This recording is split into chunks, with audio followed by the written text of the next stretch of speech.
Rated PG, 110 minutes 1/2. How tragic for the British to have once been top nation and to be so no more.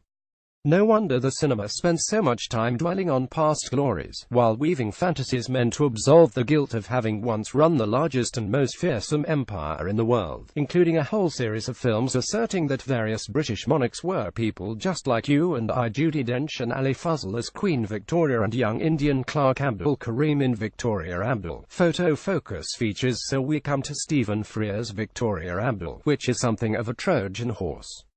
Based on fact, it's the story of Abdul Karim Ali Fazl, a young Indian clerk sent to the British court as a gift late in the reign of Queen Victoria Judi Dench. Quickly he became a favourite, and eventually the Queen's official spiritual teacher, much to the dismay of those around her. A filmed version of this true-life odd couple tale looks like a sure commercial bet, especially given the involvement of Dench, Oscar-nominated in the 1990s for playing Victoria in John Madden's Mrs. Brown. That film centred on the Queen's mysterious bond with her Scottish servant John Brown Billy Connolly, which Lee Hall's script here cites explicitly, as if proposing itself as a direct sequel. Yet this is not the treacle fairy tale it might have been without Frears, a filmmaker whose intelligence nowadays is easy to underestimate. It's been a long time since he did anything as candid as 1985's My Beautiful Laundrette, a feel-good comedy about the changing face of Thatcher's Britain, but one that never patronizes its audience by letting us fall back on stock responses. As a crowd-pleaser, Victoria Abdul is outwardly far more shameless, full of glib cross-cultural jokes, whether it's Indians marveling at English barbarity or the racist quips dished out by Abdul's foes. Dumb as they are, these gags mainly land as intended, thanks to the cast and to Frears' professional skill at shifting in and out of cartoon mode as court attendants. Olivia Williams and Fenella Woolger make a terrific toffee-nosed comedy team. Williams as a jealous blue-stocking type, Woolger as usual placidly unhinged, but even these characters get humanizing moments, as does Eddie Izzard's blustering, downtrodden future Edward VII, whose resentment of his powerful, long-lived mother has obvious resonance in the present.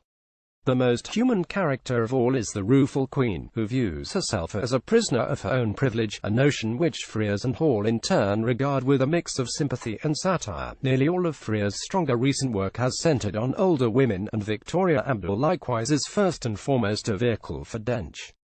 The focus is less on Abdul himself than on Victoria's feelings for him, starting out as a romantic crush on his good looks and poetic soul before evolving into something more spiritual. All this is offered as a dream of the relation between the empire and its subjects in the best of all possible worlds.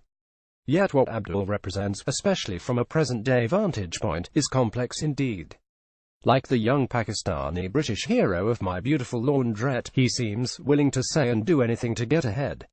Still, there's no reason to think his love for Victoria isn't sincere, even if it's inseparable from his desire for material gain. In contrast to the close-ups he lays on for the Queen, Frears keeps the smiling, high-spirited Abdul at a distance, ensuring that the revelations about him which fuel the plot come as surprises to us as well. The final image is so poised in its ambiguity that nothing is certain.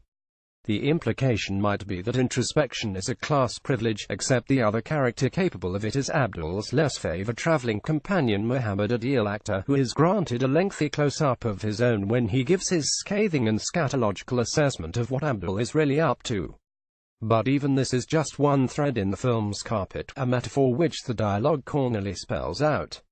A cunning pragmatist like his hero, Frears allows us every opportunity to take the coziness of the film at face value. Yet the final image is so poised in its ambiguity that nothing is certain, except that Abdul isn't the only one whose deeper motives are hard to read.